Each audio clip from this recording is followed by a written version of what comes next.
Good morning, welcome to Edgewood. This is my dad, Stephen. He's the pastor at my church, Edgewood. And this is my mom, Kim. She's the worship leader at our church. And this is my little brother, Michael. He plays the guitar and runs our sound and computer. And then there's me, Evan, a confused communication major trying to pick a topic for her Digicom video project. Since my family's so involved at Edgewood, I decided to showcase what it's really like to be a worship leader. A day in the life of a worship leader isn't just about singing on a stage. It's so much more.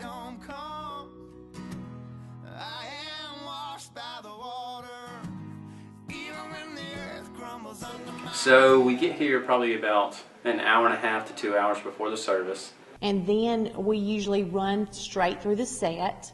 We usually do about 4 or 5 songs, and we try to start at the beginning, or if there's a new song, we'll practice that one sometimes first. We try to run through each song individually and see where our rough points are and points that don't sound as well. And maybe some parts where we need to change the song or change the chords or the key to fit everybody that's playing in the band. That way we can sound the most in unison, I guess.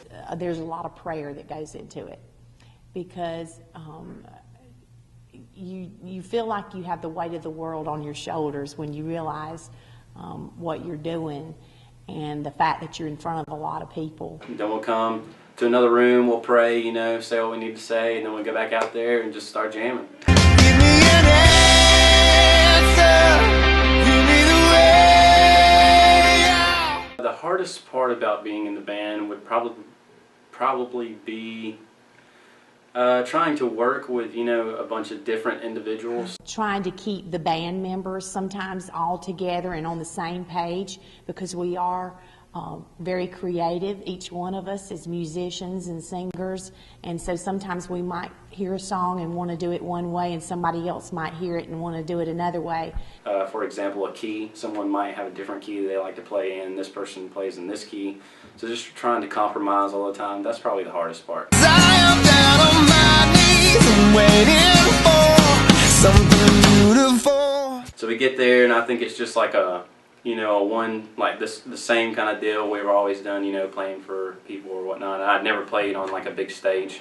And then as soon as we start to play, all the lights shut off except for the ones on stage, and they use like some colored lights.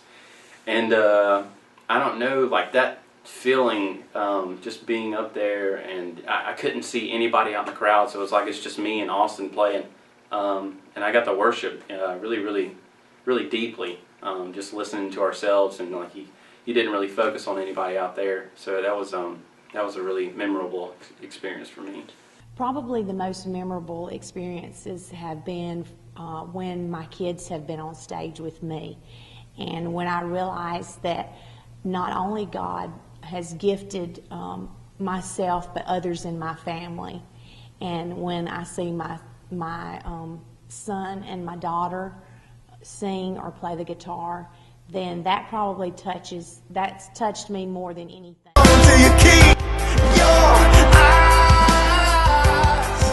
open, my love. Be passionate about it and to be all in, and don't be afraid of making mistakes and to ask for help.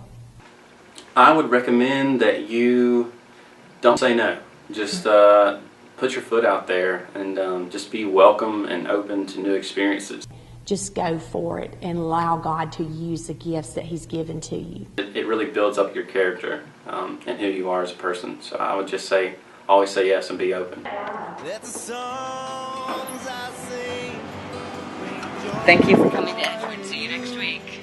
Leading worship is about preparation. It's about forming relationships. It's about creativity and passion. But most importantly, whether you're leading at a small, quiet church or a huge, loud concert, it's about who and why you're worshiping. That's true worship.